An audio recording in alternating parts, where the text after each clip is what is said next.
Uh, can we still say Happy Independence Day? Because it's still the Independence Month, right? Yeah.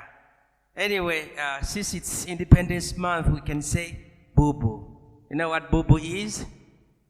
Buy Uganda, build Uganda. And you can see here, and Malaika, she's the one who does these things. So she did it with her own hands. Yeah. But if you want this same design, this one has a cup on it. This one has a cup on it. Like, she knows. If anyone comes and wants this same design, I need to get a cut. But she's so good with her hands, for sure. Yeah. Patu yalonda echapa mumanyage. All right. I hope your week has been wonderful. Mine has been good too. So without any further ado, please let's open up our Bibles to the book of 2 Samuel.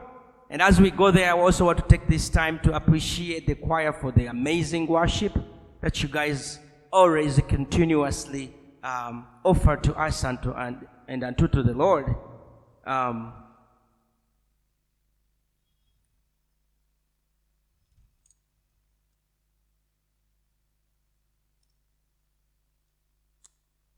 The Ammonites and the Syrians defeated. Maybe you've seen that in your Bible when you open it, if you read the King James Version. Verses 1, it says, chapter 10, 2 Samuel chapter 10. Verses 1, it says, and it happened after this that the king of the people of Ammon died, and Hanun his son reigned in his place. Then David said, I will show kindness to Hanun the son of Nahash, as his father showed kindness to me. So David sent by the hand of his servants to comfort him concerning his father. And David's servants came into the land of the people of Ammon.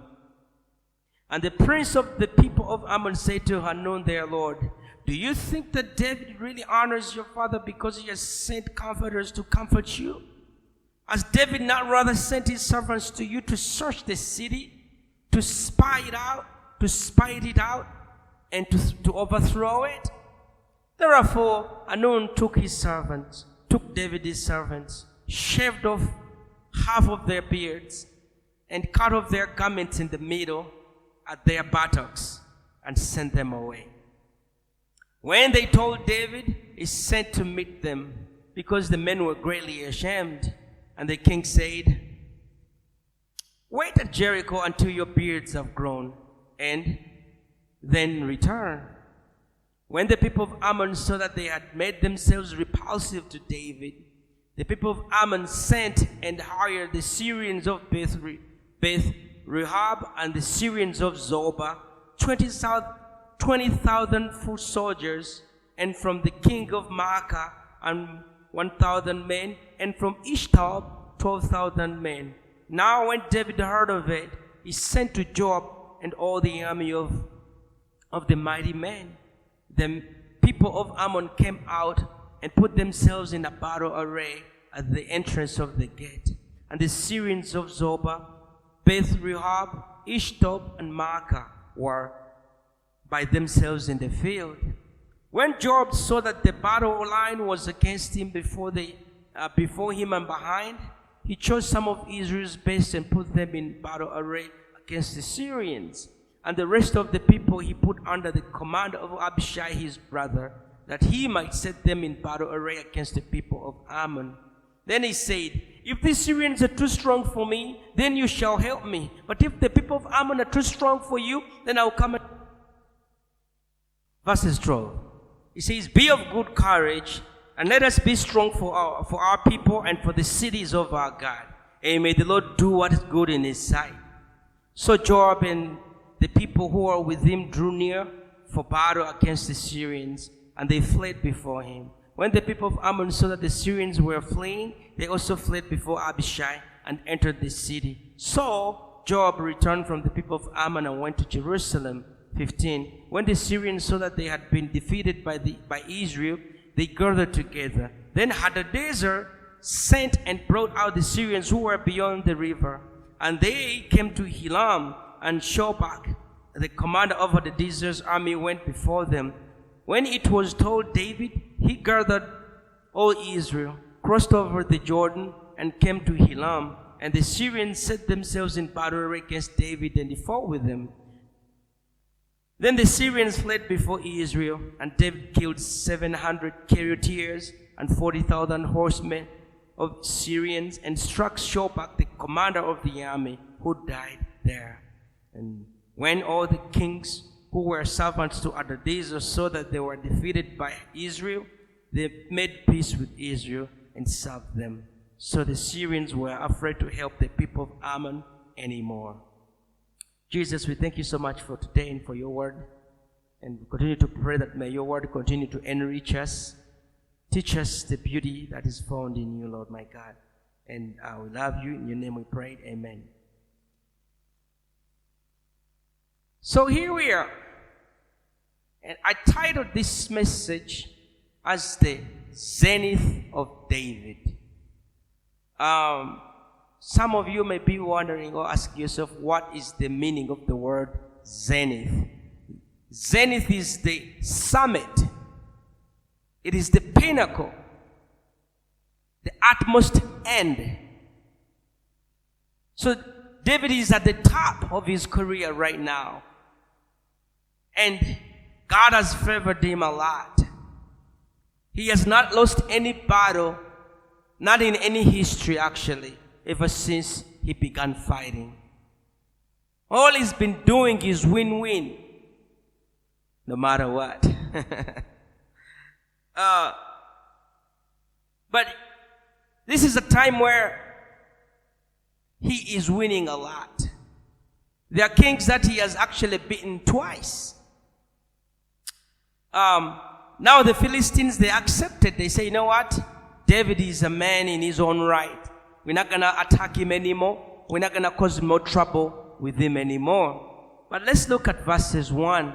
Because it says that it happened after this that the king of the people of Ammon died, and Hanun his son reigned in his place.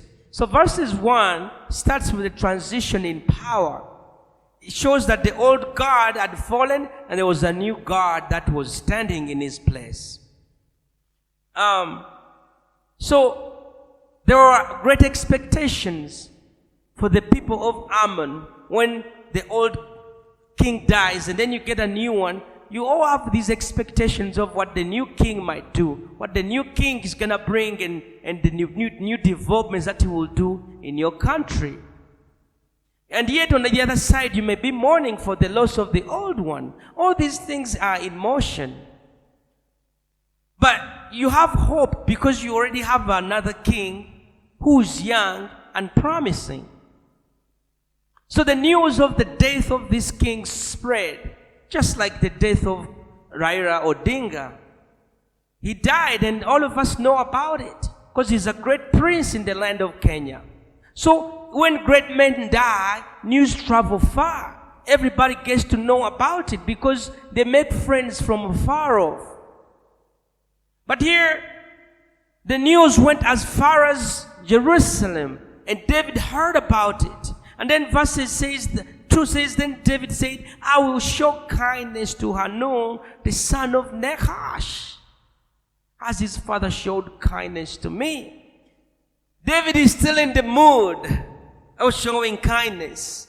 Previously, you remember, he said, is there anybody left in the house of Saul? That's in chapter 9. He said, is there anybody else left in the house of Saul so that I can show them kindness? And then, of course, they found there a guy called Mephibosheth. That's what I've called him, Mephibosheth. Because the other name you can't pronounce it, Mephibosheth. They found a guy, Mephibosheth, who was lame and kind of useless.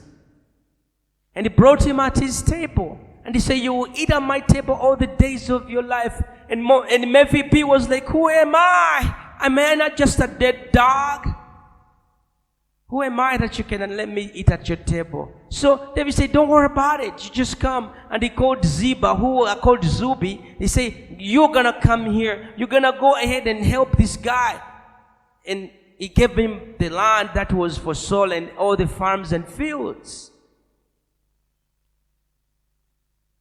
It is always nice to find people who are in the mood of doing kind things. Because these things come and go. Sometimes people are happy to give. Sometimes people are happy to show acts of kindness. But sometimes people are not in the mood. And you all know that sometimes you are in the mood of doing something good for someone else. But sometimes you are not. But right now, this is a season where David is in the mood of doing good things to other people. David is in the mood of remembering all the people who are kind to him and is also reciprocating that kindness towards them. But you see, David spent a long time in the struggle, that some of the people who helped him in the struggle are already dead. And David is saying, no matter what, even if they are dead, whoever is remaining in their place, I will still show what? My kindness. Who is in the mood of being kind today? Who is in the mood of being kind in this season? Well, we have a box out there where we can donate clothes. Maybe you are in that mood of saying, you know what? I feel like I'm in the mood of giving some clothes. Go in your closet, pick out the best dress because you're in the mood and put it there. Go in your shoe store and get one of those good ones and say, hey, you know what? I feel like I'm in the mood of really giving. Put that shoe there. Or shoes there. Are you taking wigs? No? Some women out there may use wigs. You never know. So, here we are. David is in the mood. So here he said, I'll show kindness to Hanun, the son of Nahash, as his father showed kindness to me. So he's showing kindness to Hanun, not because Hanun was kind to him, but because his father was kind to what? To David. So David's like, you know what? I remember what Nahash did for me, and I'll also try to be kind to his son. I want you to understand that David is one of the powerful men in the region right now.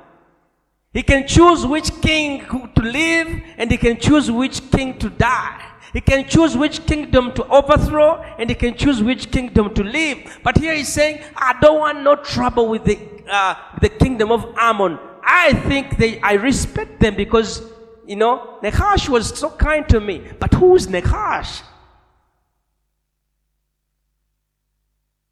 Nahash.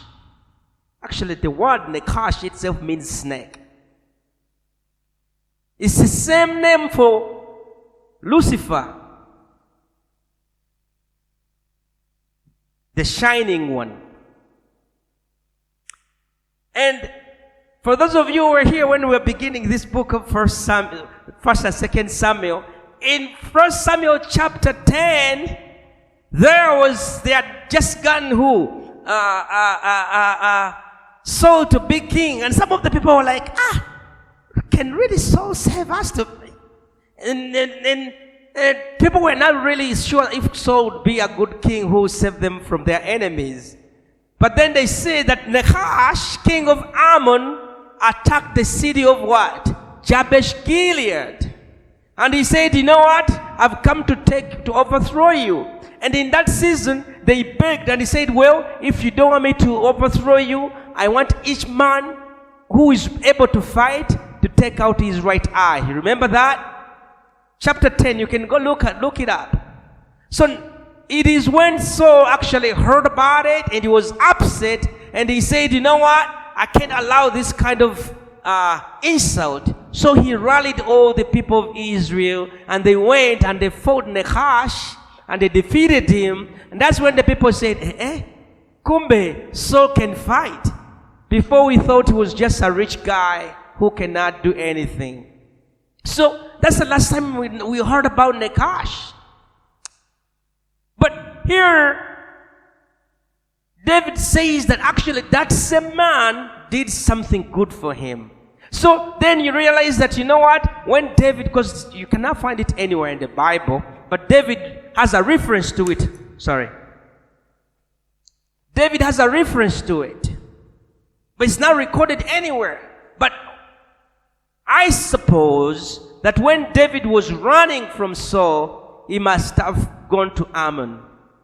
And King Nahash might have given him supplies to help his men. Or he might have given him refuge, a place where he can hide for some time. Because Nahash hated Saul. They were enemies. So to help David, it was like, hey, I can help whoever who is an enemy to Saul, I can help. So I believe this is when Nahash helped David. But also, there was something that when I was reading that was kind of confusing.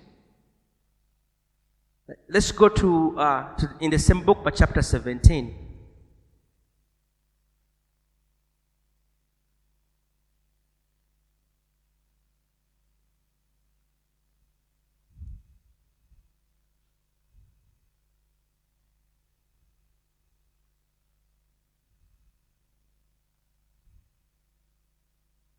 You there? Let's read from 24 to 25. It says, Then David went to Mahanaim, and Absalom crossed over the Jordan, he and all the men of Israel with him.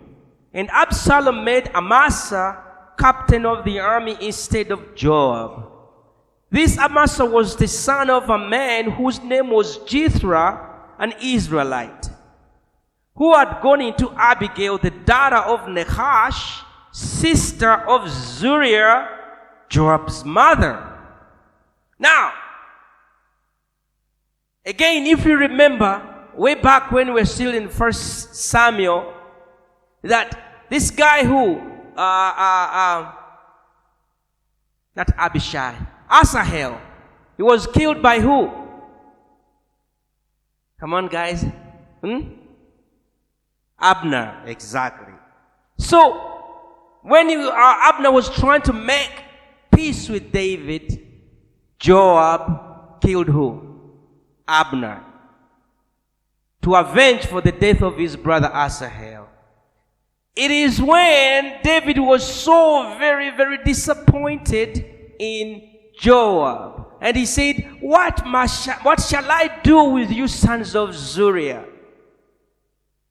And then we read and we understood that actually Joab was a cousin to who? To David. Now here in 2 Samuel, they are showing you that actually this,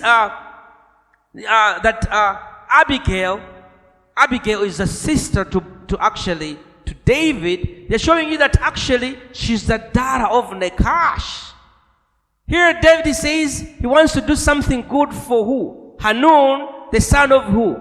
Nahash. But now also here they are showing us that actually Abigail, the sister of David, is also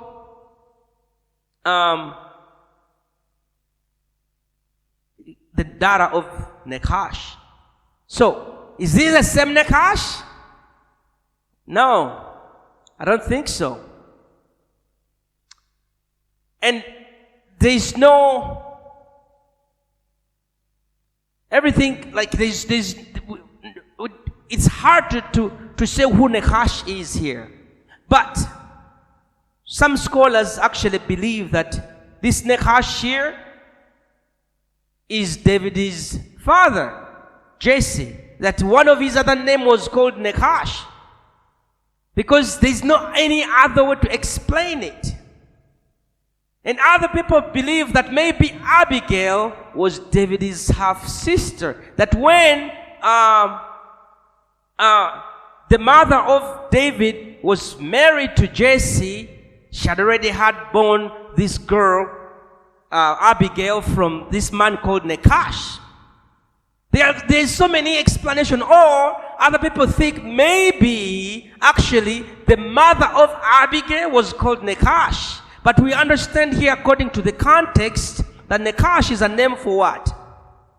For man. So it cannot be. So the only two explanations that can be is that actually Jesse, his other name could have been Nekash, or that actually Abigail was not like a full sister to David, that his father was Nekash.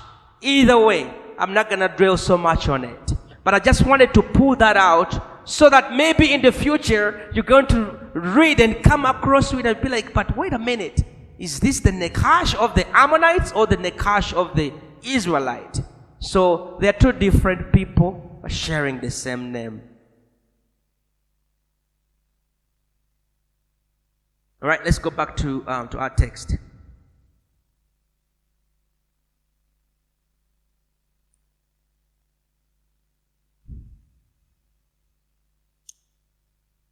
So, David sent by the hand of his servants to comfort him concerning his father.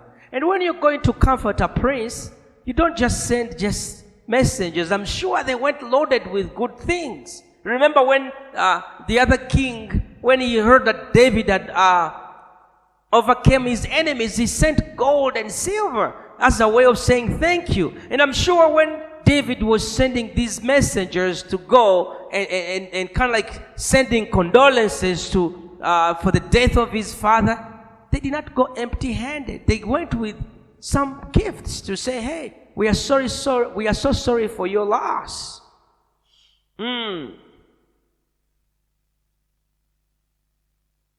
This is an embassy. When a president sends messengers to another president, all these messengers that have been sent, they are called ambassadors. We have ambassadors in different countries that we have sent to represent us in those countries. And when you are in those countries, when you are Ugandan like me,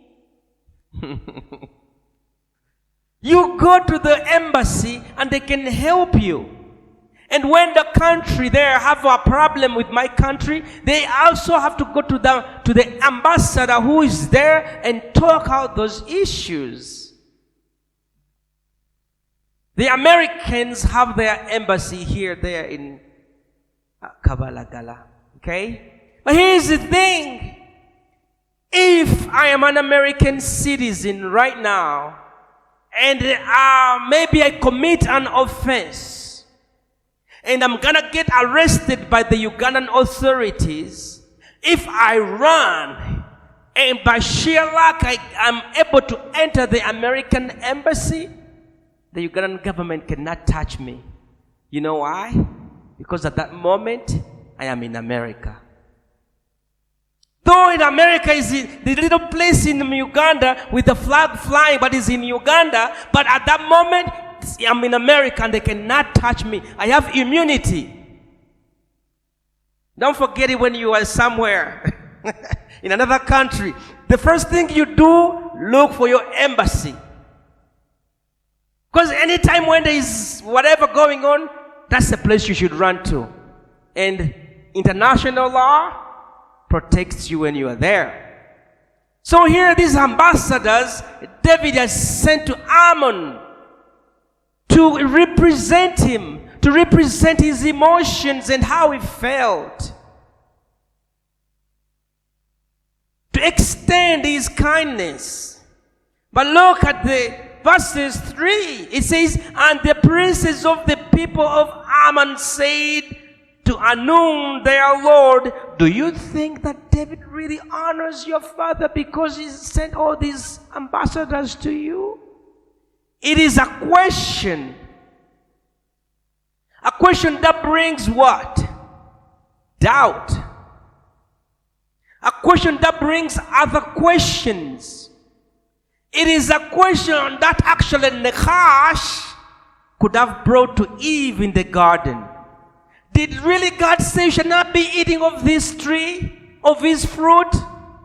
The moment Nekash brought that question to Eve, Eve began to doubt and to question whether it was true.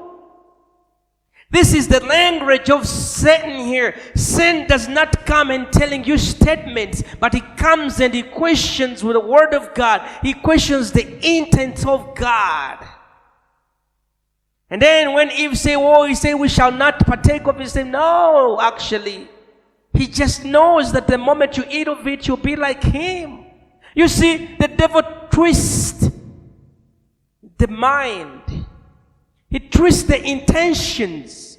And here, the servants or the princes of Ammon, they are also speaking of the language of Nekash. They are twisting the intentions of David. They have made sure that the king, the new king, is gonna actually question them. It's like, yeah, maybe let's think about it. When people come to you, and why am I bringing this out? Because I want you to be the kind of people who understand the Nekash language. The Nekash language is always going to come to bring curiosity in your mind. The Nekash mindset is always going to be questioning the intents of the mind. Is your husband really faithful in marriage? Nekash language right there. Then you're like, wait a minute. I see him all the time talking on the phone. Maybe he's talking to someone. You see, someone is trying to twist your mind. That's the enemy. Actually, that's how he speaks.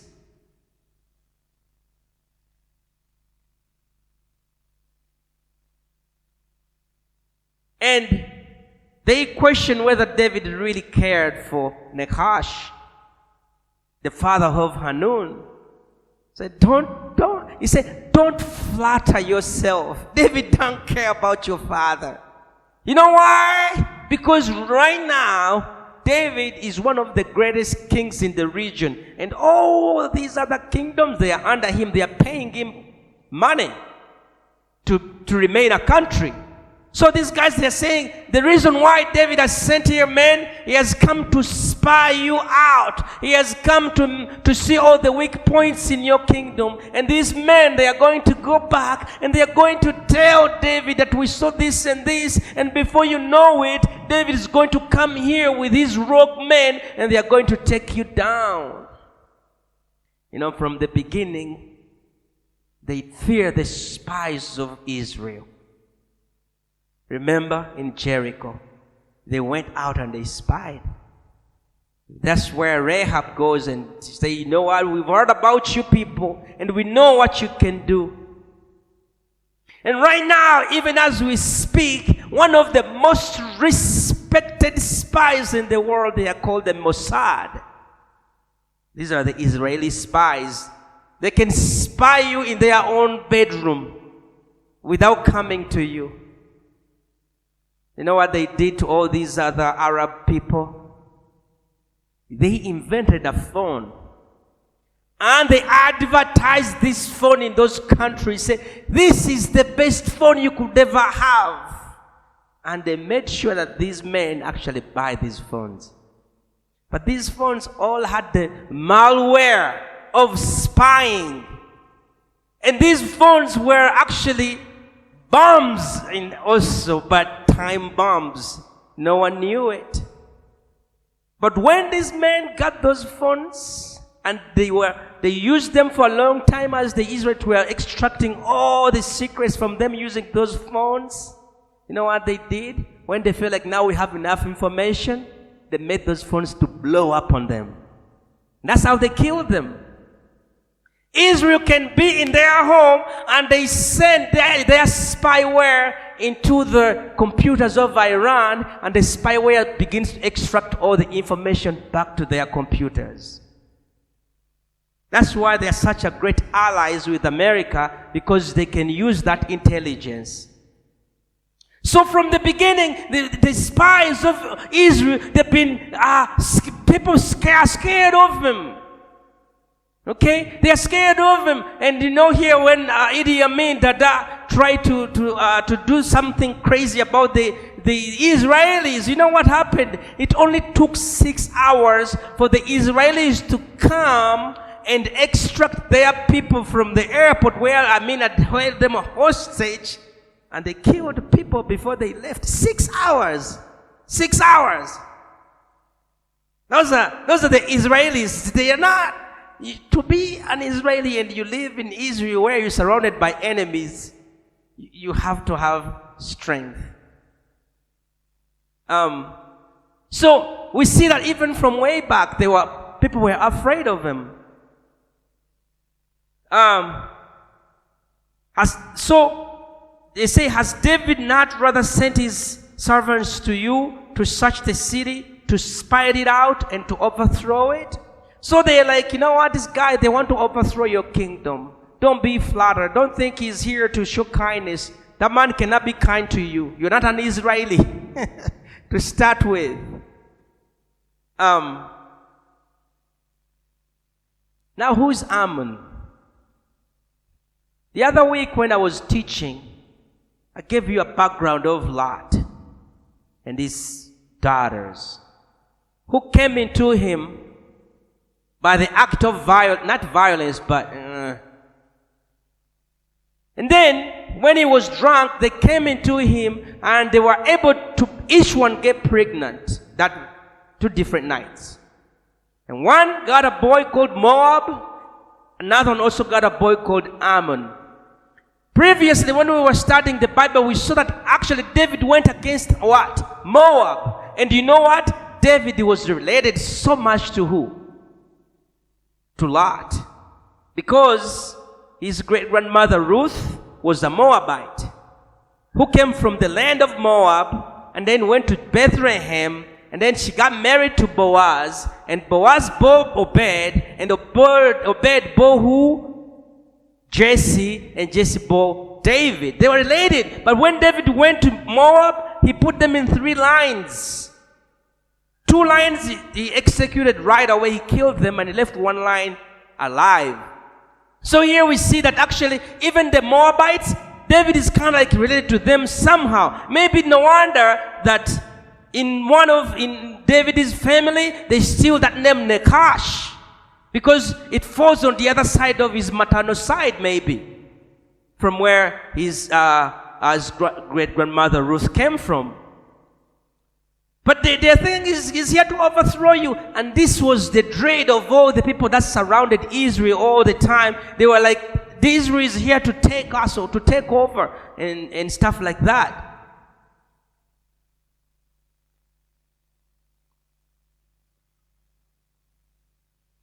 A question. Are you in the mood of showing kindness? To be kind to someone? Now, if you've answered that question in your heart, I'm also going to give you a word of caution. Just because you want to be kind, it doesn't mean that you'll not be misunderstood with your acts of kindness. Now here we see that actually David's kindness is being misunderstood. And that's where it hurts you when you're trying to actually, your thoughts and the intentions are pure, but someone actually construes them. When someone sees you differently from what you want to do, it can hurt. And here David actually, his heart is pure. He just wanted to say, hey, I'm so sorry that you lost your father. Your father was a good guy to me. He was kind to me.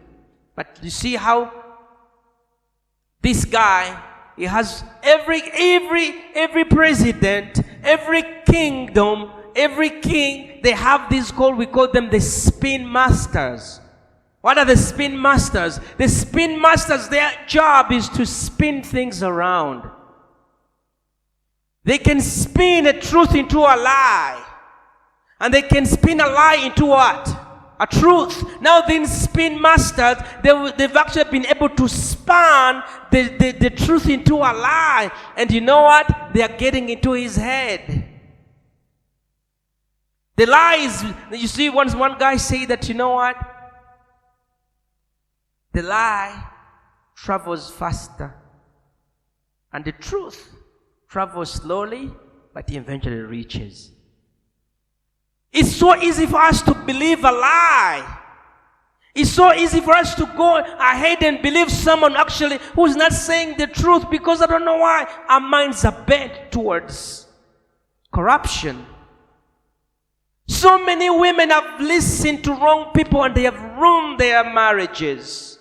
And that person they are listening to is not speaking the truth, but sometimes they are jealous that this person is having a good marriage.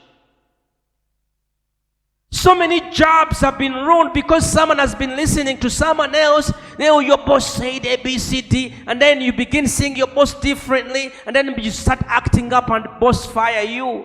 Or bosses have had one of their greatest employees just because they hear words from other people. Many years ago, I was in Rwanda. I was working there. And I had a boss. His name was called Swibe. He loved me so much. And then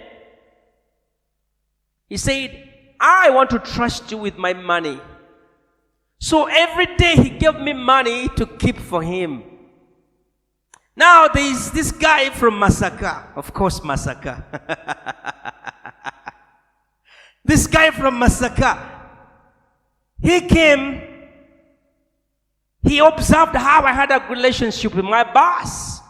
And he wanted to be the one in that spot. And me, I really liked this guy, Sula. It was Sulaiman, his name. I really liked him. My sister was running a restaurant there in Rwanda. So I could take him to my sister's hotel. And they fed him for free.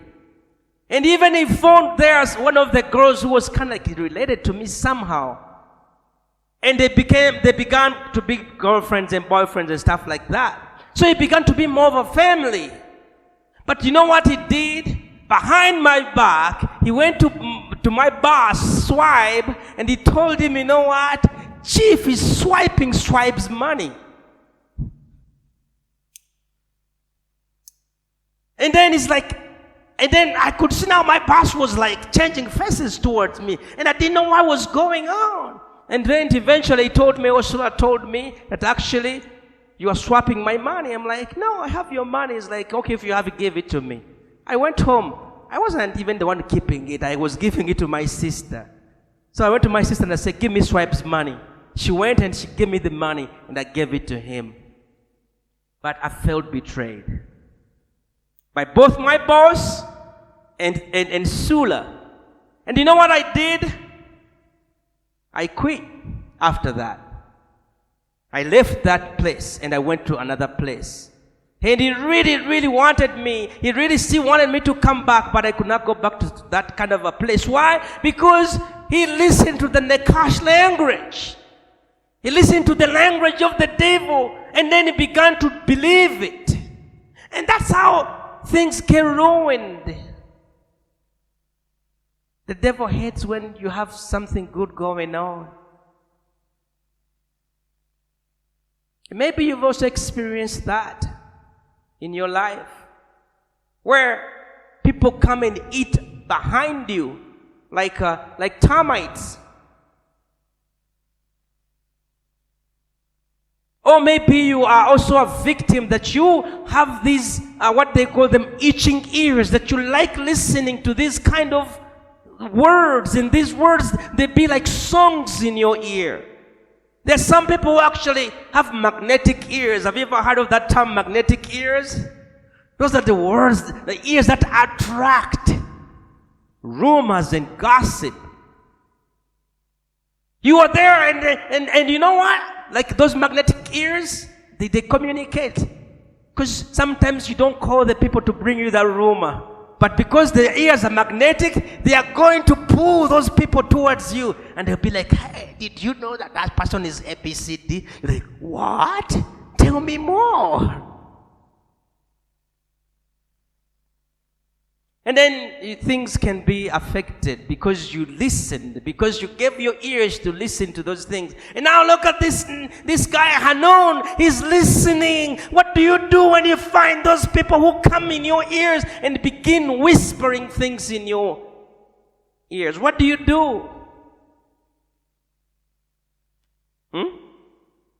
You see. You say you see. Yeah. Expose. They want to say it's expose. Anyone else? Simon Peter comes to Jesus, says, I must go to Jerusalem and I must die. Simon Peter comes and said, be far away from you, my master, that you should die. Jesus said, get away from me, you Satan. When you actually analyze and identify that this is the language of Nakash, you have to tell him to go away. Not sieving. You don't sieve there. You say, behind me. And that's the one way to overcome gossip, rumors, and also listening to things that are not worth listening to. But this guy Hanun never had this chance to, he didn't have the maturity to expel those kind of whispers. Verses 4 says, therefore Hanun took David's servants, shaved off half of their beards, cut off their garments in the middle, and their buttocks, and sent them away. Proverbs chapter 28 verses 1 says that the wicked flees even when there is no one what? Pursuing them. Now here, the servants of Ammon, in their mind, they think David is coming after you. Hanun, don't you see? But David doesn't even think about that. But because they are wicked in their mind, they feel like they have to flee away from David. And that's one indication to know that someone is wicked. They are always having conspiracy theories. They're always thinking that someone is out there to get them. They're thinking always someone is out there to ruin their lives. They think someone is out there to destroy them. They have paranoia. What is paranoia? Well, paranoia is when you're in a kind of state of mind where you feel like you're not safe. Anytime, any moment, someone's gonna come and get you. You live on edge. And now they put this guy to be in a state of paranoia. He's paranoid right now. He's like, oh, now look at it. And they say these things when the messengers are still there, seated. The embassy is right there, seated. Now they have twisted his mind. How do you think he's looking at them? Instead of giving them food, now it's like, you are messing with the wrong car. Oh.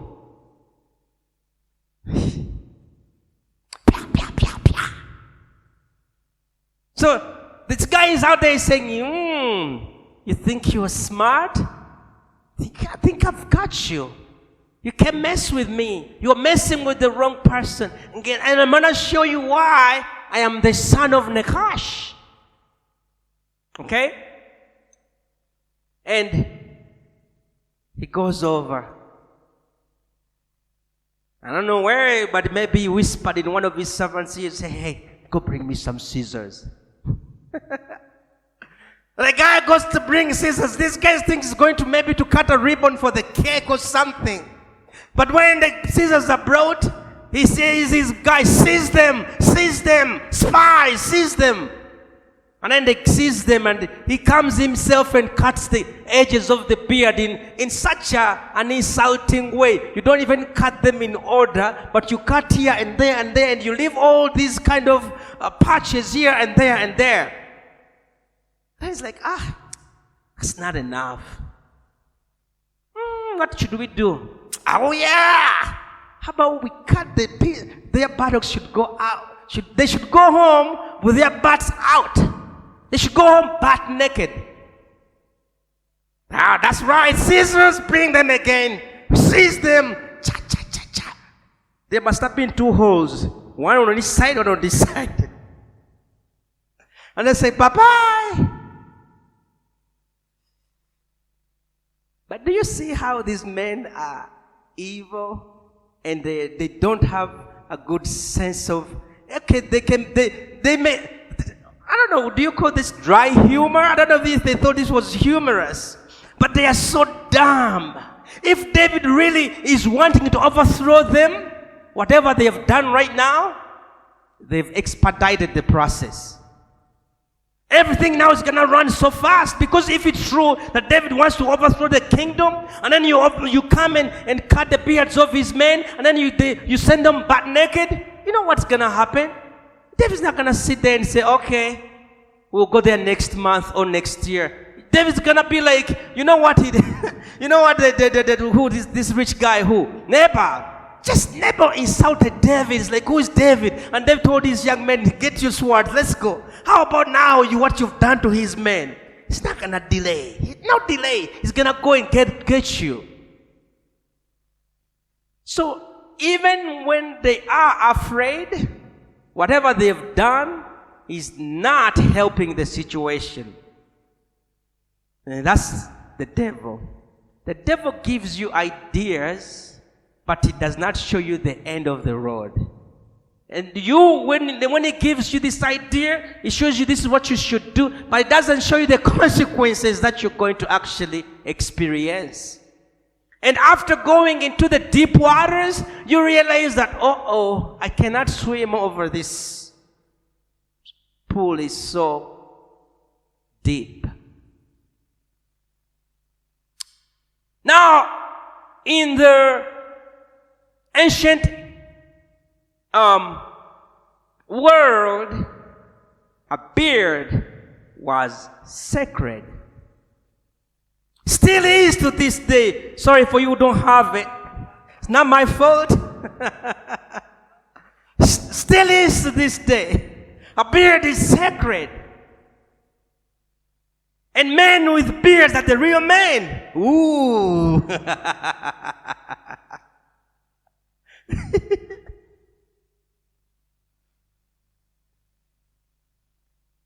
Now, to come and mess with another man's beard, you have messed with his manhood. You have that's the highest disrespect of a man. That's why here in Buganda, when you disrespected your father, they used to say, "Oyagala kunkwata mu kirevu." Oyagala kunkwata mu kirevu. You don't touch another man's beard. Moreover, you don't even shave it unless he gives you permission. And you go to the barber shop and you say, okay, my beard is big, I want you to trim it. And then they say, okay, we can, but you don't touch my beard. Okay? If you touch my beard, you want war. Now they got these guys' beards and they've cut them off. And now you can read Leviticus 19:27. What does the Bible say? Mugaba, so sorry.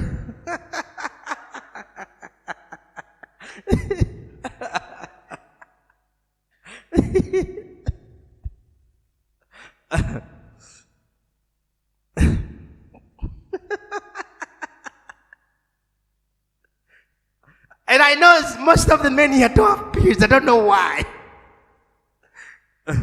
But here, Leviticus 19:27, according to the law of Moses that God had given to the children of Israel, he told them, you shall never cut the edges of your beard. You should leave it the way it is. That's how I want you to look like. And tell you, God wants a man to have a full beard. A full beard, a full-blown beard. That's what he told the law of Moses. Don't touch it, leave it. And now these men now they are going against the law of God, and they are cutting off this beard that God was protecting so bad. He even had to go ahead and put it in writing.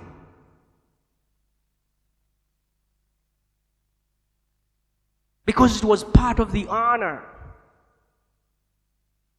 And most of the male things in the animal kingdom, you differentiate them by the beards. They are different. Even the roosters, they have the red beard hanging down here. The lions, the male ones have the whelp, that's their beard. Goats. Yes, the goats That's how you differentiate. This is a male goat, this is a female goat. Because the male goat is going to have, we call it a he goat. Now, you can have a goatee. Also, that can work if you have a goatee. That can work too.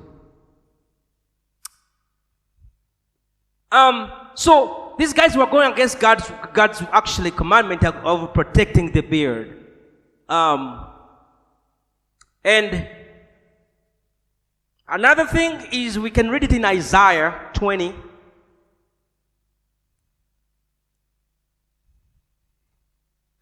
Isaiah 20.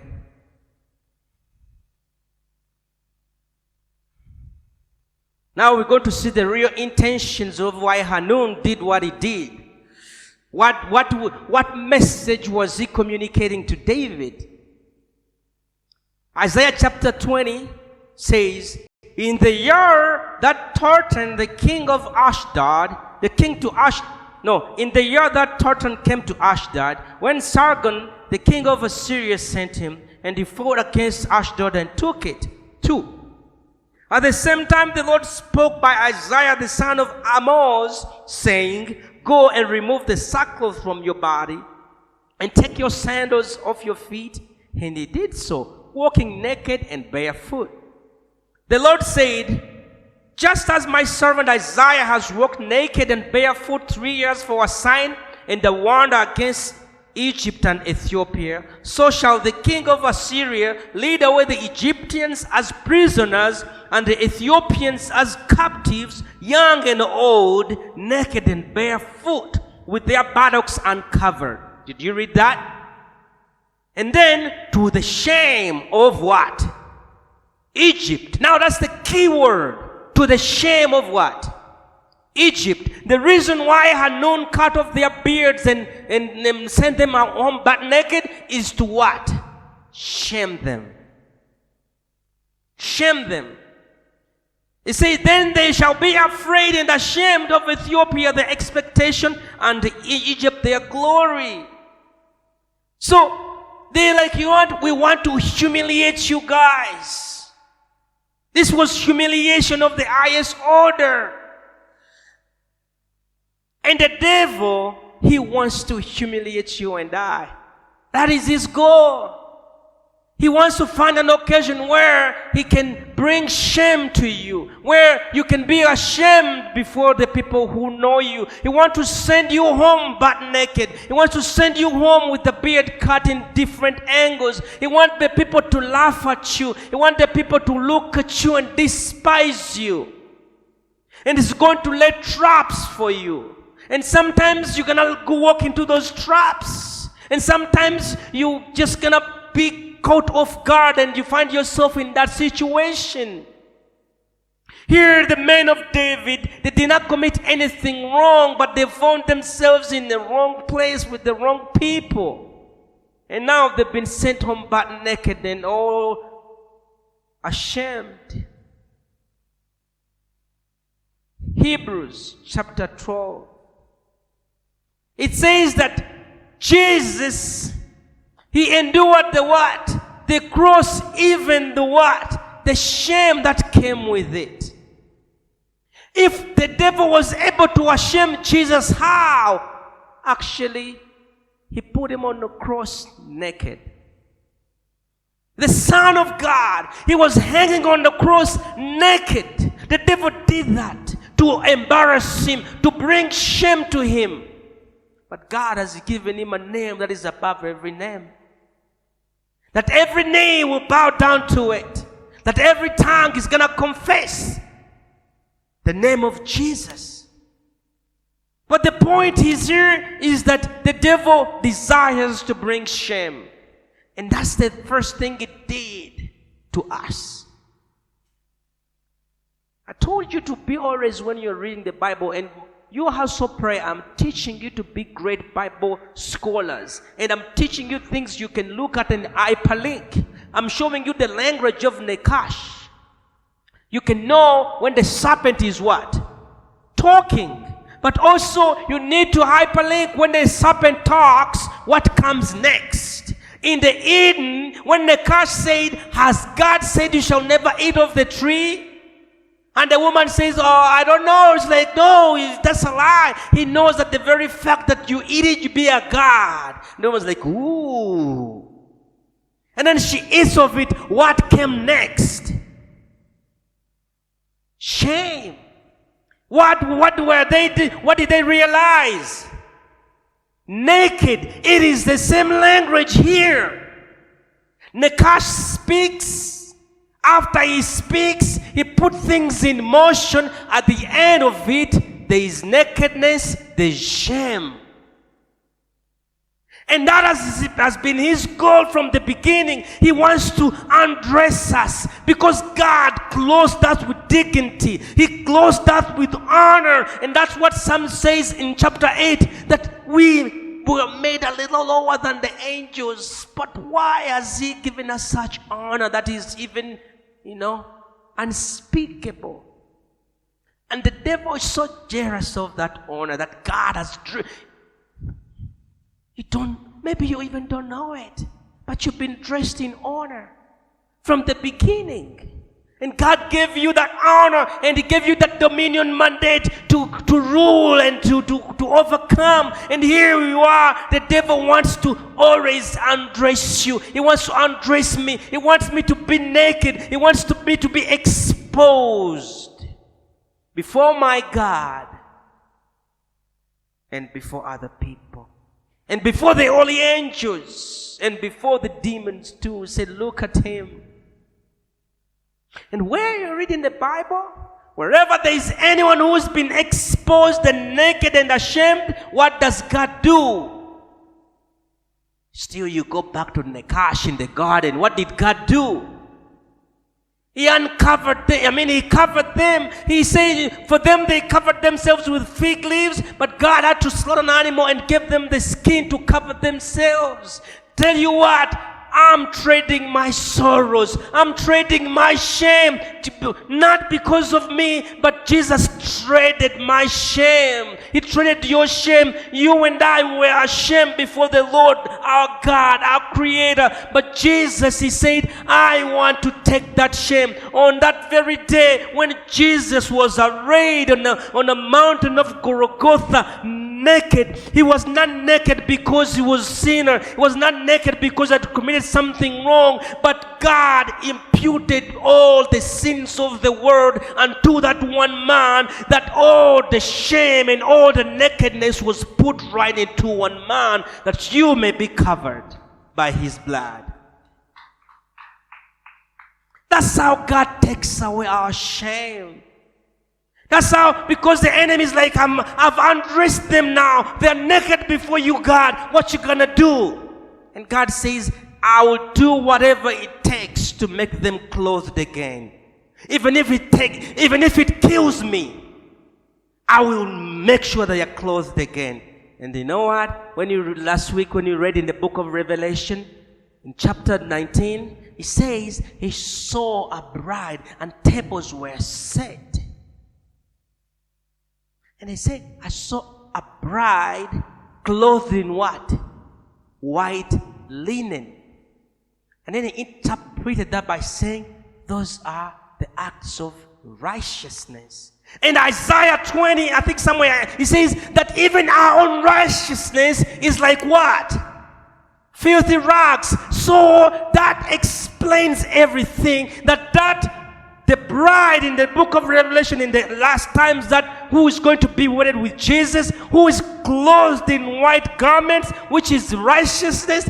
That is not the righteousness of the bride, but that righteousness belongs to the groom. The groom is going to pick his righteousness and dresses up his bride and say, now you are clothed.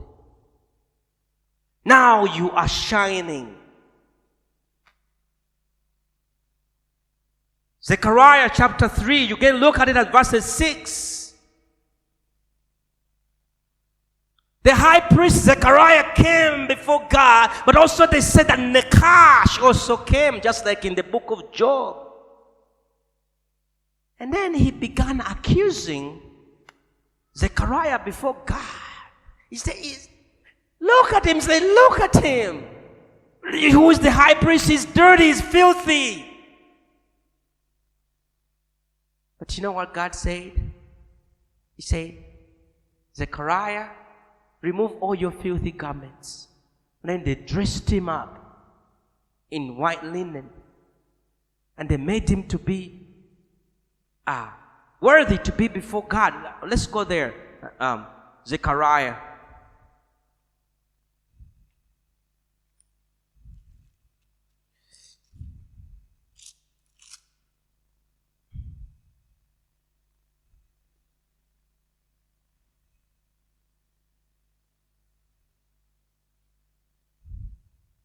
Zechariah 3.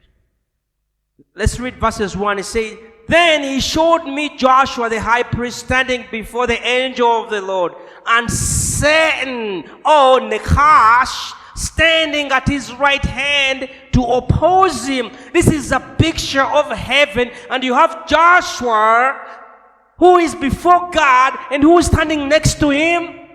Nachash, Satan, the serpent. And then what does he say? He says, And the Lord said to Satan, The Lord rebuke you. Is not this a brand plucked from fire? Now Joshua was clothed with filthy garments and was standing before the angel. Then he answered and spoke to those who stood before him, saying, Take away the filthy garments from him. And he said to him, See, I have removed your iniquity from you, and I will clothe you. Did you see that? Joshua was dirty, unclean, unworthy. And the devil was saying, God, Joshua cannot stand before you because he's dirty like me. He's filthy like me. Therefore, he belongs to me, not to you. By rights, he's mine. And God was saying, May the Lord rebuke you. And then he commands that his filthy garments be removed. And then he commands again that he be clothed, just like, again, as you Bible scholars of House of Prayer, I'm teaching you the Nachash language and God language. The Nachash is exposing. That's what he did with the Adam and Eve. He exposed them. Now he's exposing who? Joshua. And in the Garden of Eden, after they're exposed, God clothes them. And here with Joshua, again, sin is exposing him. He said, Look at him. He's dirty. He's filthy. And God is saying, Don't worry. I'm going to clothe him. That is his job, is to clothe you, is to clothe me, to clothe our nakedness. And that is why the son of Noah was cursed. Why? Because why was Ham cursed? Exactly. And he made fun of it. He enjoyed it.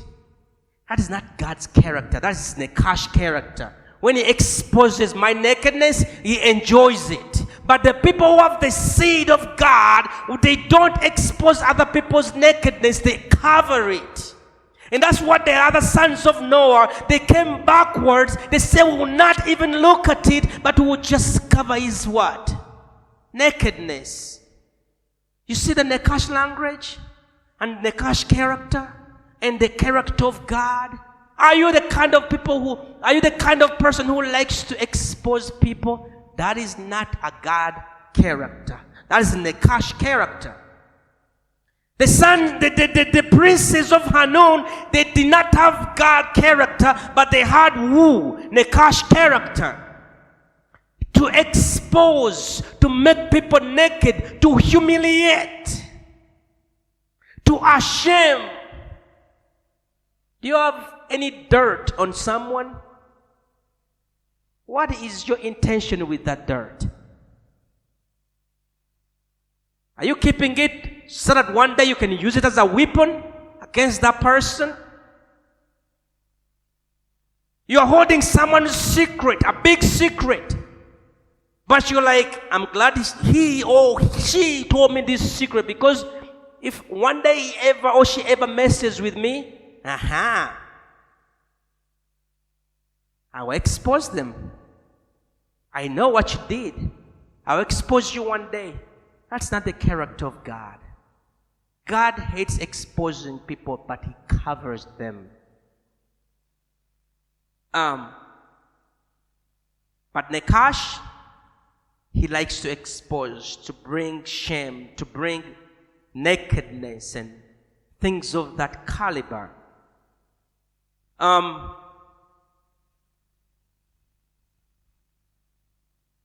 you glad that you've been clothed? Yes, it's worthy of a hand clap.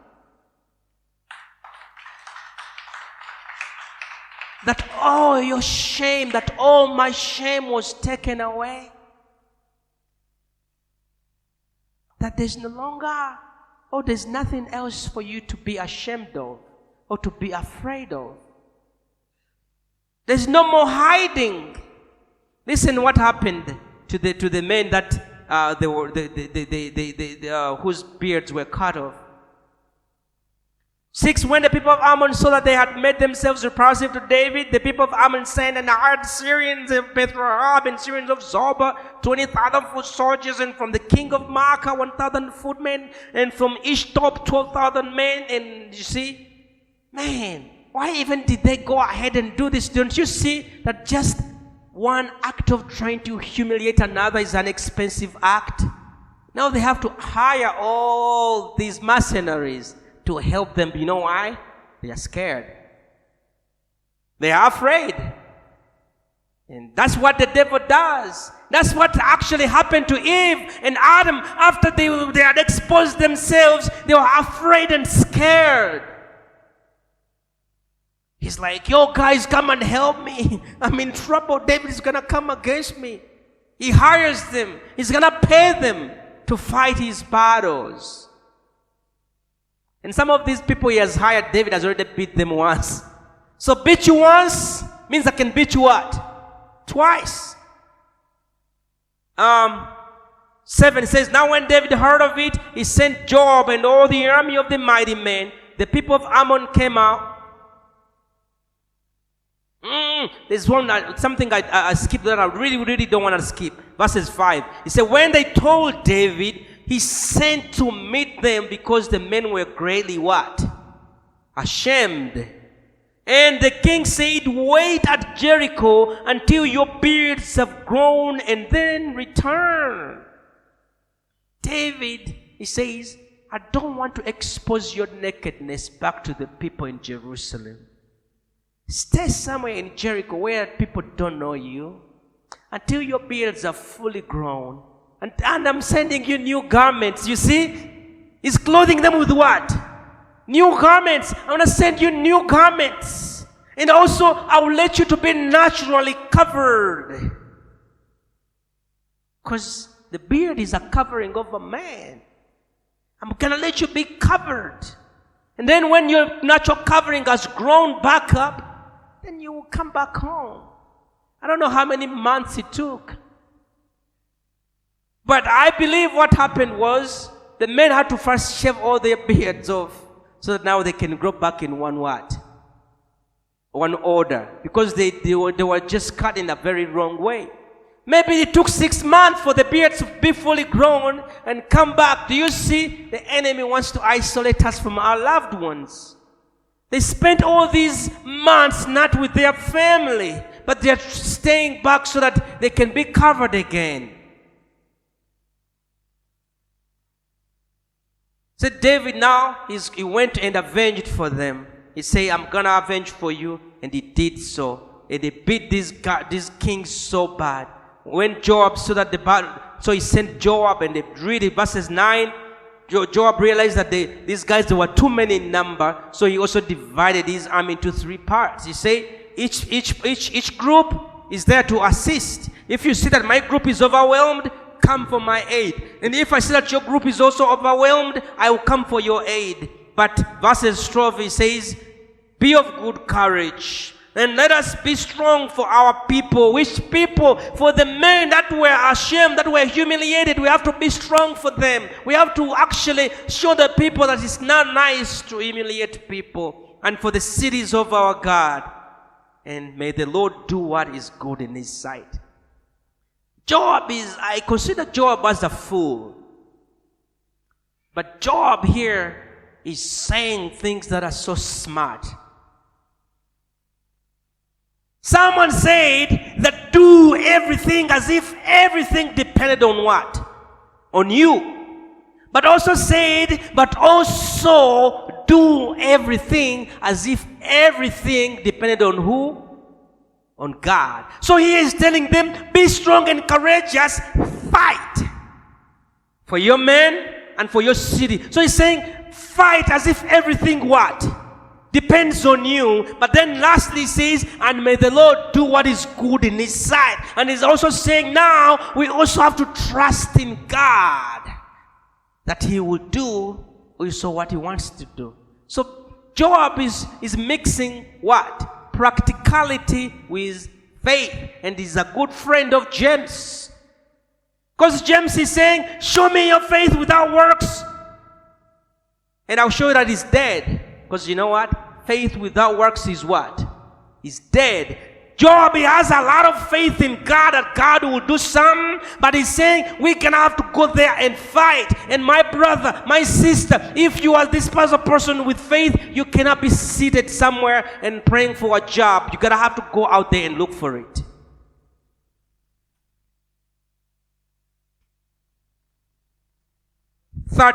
So Joab and the people who were with him drew near the battle against Syrians, and they fled before him. Now the Syrian party is being beaten, they've gone. 14, when the people of Ammon saw that the Syrians were fleeing, they also fled before Abishai and entered the city. So Joab returned. The war is over.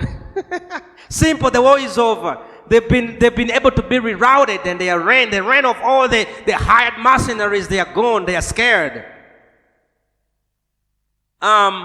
And then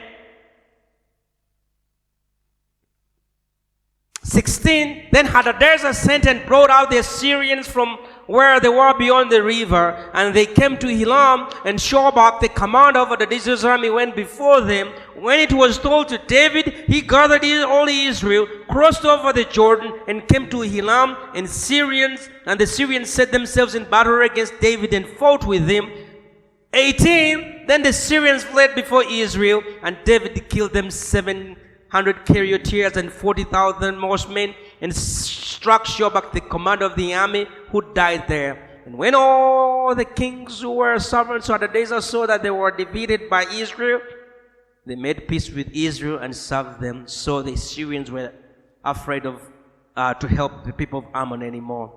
So David has beaten a confederation of 4 kingdoms again. And now the Assyrians has beaten them 3 times. 3 times. And as I'm ending here, I'm ending by showing you the zenith of David. If this is a pyramid, David is right here. On top. If it is climbing Mount Everest, David is at the summit, and he's looking the world under him.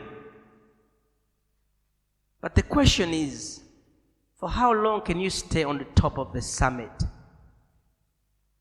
Most mountaineers who go on the mountain summit, they know that you cannot stay up on the summit for very long. You know why? Because the air up on top is thin. But also, it is very lonely on top. But also, new level, new devil. David has been succeeding all this time. And every king has been now under his feet. He's on top of Mount Everest. He's seeing everything underneath him. But this is the last time you're going to see David as a conquering king.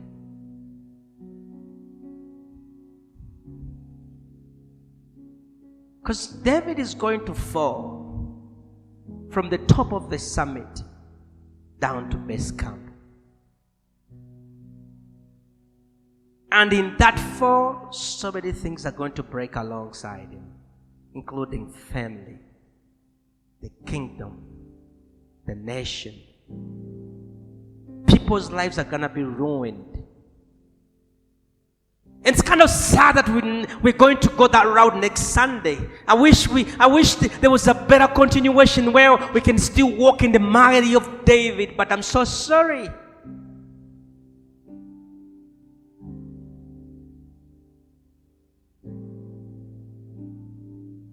There's no more conquering. David is not going to be overcome by any external force. But David is going to conquer himself. He's going to conquer himself. No one has had the might to put David down.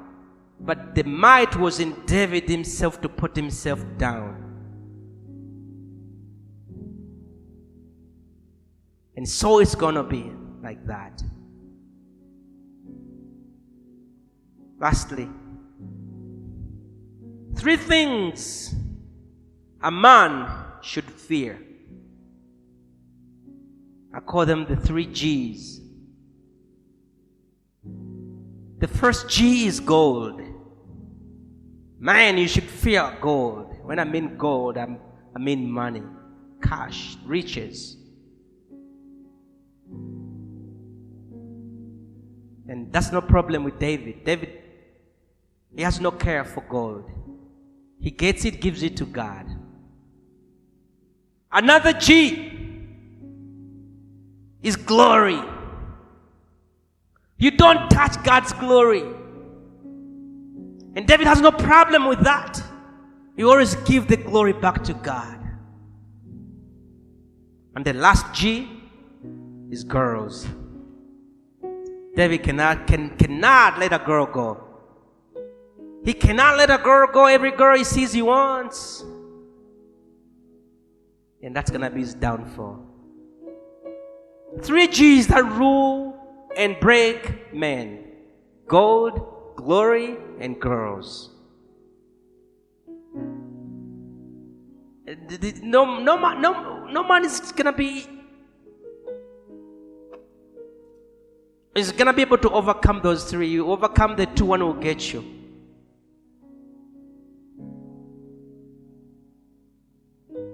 I wish, actually, I didn't bring up the next chapter for this next Sunday so we can go in the basket of David's conquest until next Sunday when we come and everything is going down to hell in a handbasket. But because now I'm looking for the way I can conclude this, and I'm like, I don't know how to conclude it. But that's the way it is. But still, God is still going to love David no matter what. And he will work out something with him. Let's pray. Father in heaven, we thank you so much for your goodness and kindness. Thank you for your word, for your word is good. And your mercy and love endures forever. Thank you that you will help David in so many ways. Help us also, Lord, as you help David.